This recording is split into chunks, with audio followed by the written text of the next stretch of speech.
Boyle, snap is good. Looking. Throws! Touchdown!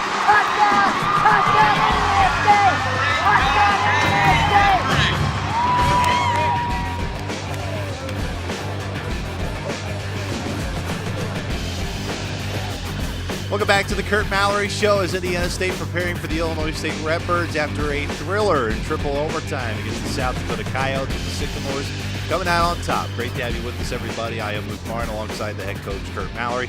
Coach, even Sam Mallory had a really great call at the end of that South Dakota game. What a thriller it was to go from being beat by 50 points a year ago, 56-6, to beat that team this year again. And not necessarily it was just against that team, but what it meant to be able to celebrate with your team on Saturday. It was great. It was a great feeling to see them in the locker room and the celebration. And this team is believing. They're playing with a lot of confidence right now. They're all in, and they've really, we've had some unfortunate injuries, but that's part of college football, and they've rallied around. How did your team instill this sense of belief before really the fans and everybody else caught on? Because from the very beginning this year, this team believed that they would be in a position to make a playoff push. People on the outside, of course, didn't.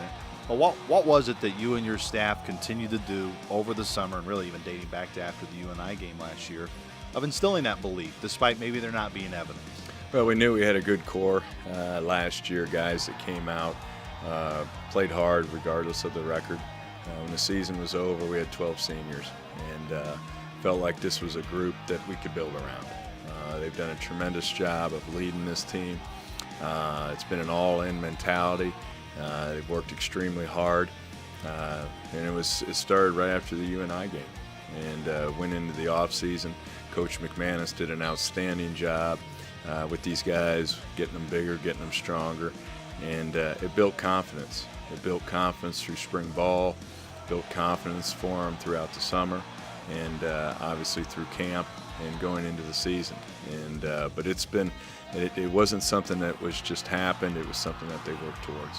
When South Dakota tied it at the end of regulation, they got the ball first in overtime and took their first lead all day, 38-31. Yet your team immediately responded with that touchdown to Dante Hendricks. There was maybe a sense in the air of the stadium of just let it go. South Dakota retook the lead. But what is it about this group that their calmness seems to always show in those times where we saw a year ago, and even sometimes early portions of this year where maybe it would slip away? Again, you go back to confidence. You feel it on the sidelines. You feel it in the locker room. Even I said something to them at halftime. We're up 21-14, and it was quiet. And locker room, I even said something to the defense. I said, we all right, guys? And they just looked at me, we're fine, coach. And that's what you see. And there wasn't panic. It wasn't a lot of rah-rah. It was, hey, we're going to get this done. We're going to come out second half, and we're going to win this football game. I don't want to point out just one specific senior because I don't think it does this group the justice, because all of them you can go up and down the line and say this is what they brought to this team this year. The importance of these seniors, because they were here a year ago, besides Tate Leavitt, and they went through that experience. A lot of their teammates are not still here, but they are, and they're here for a reason. That's because they bought in and were great leaders. There's no question. There's a story on each and every one of them, and it hasn't been easy, and it never is. And but they have battled through the good and the bad, and right now it just shows the hard work and the belief that these young men have in their teammates in this program in Indiana State. We talk all the time about Cottrell Moss, ask you about him in your weekly press conference, but if there is one senior I think deserves a shout-out, because not all the time we talk about him, and you kind of hinted at it, Ezra Somerville has played really significant snaps in the South Dakota game and really all year long. To see a young man like Ezra's go all in and to be the leader he is, and not necessarily his name's been called all the time this year, but when you've been able to call it, he's been able to go out there and back it up. There's no question. Ezra has done a great job. A year ago, wasn't sure, where he would be in the depth chart. But he's bought in. He's been all in. Doesn't say a whole lot, but when his number's called, he was ready. And I couldn't be more proud of Ezra. This Illinois State team just really went through the toughest gauntlet of their schedule with 3 weeks in a row with North Dakota State, South Dakota State, and UNI last week in the Unidome. Really talented group. They beat an FBS team in Colorado State. Not just beat them, they dominated that game early on in the season, led by, it seems like, one of the best running backs in the league in James Robinson. The biggest thing that stands out about Illinois State may be their offense, even though they have a defensive-minded head coach in Brock Spack. You know, they do a great job both sides of the ball and special teams. You know, they're well balanced, well coached. That's year in and year out with the Brock Spack team. But they're a very good offensive team.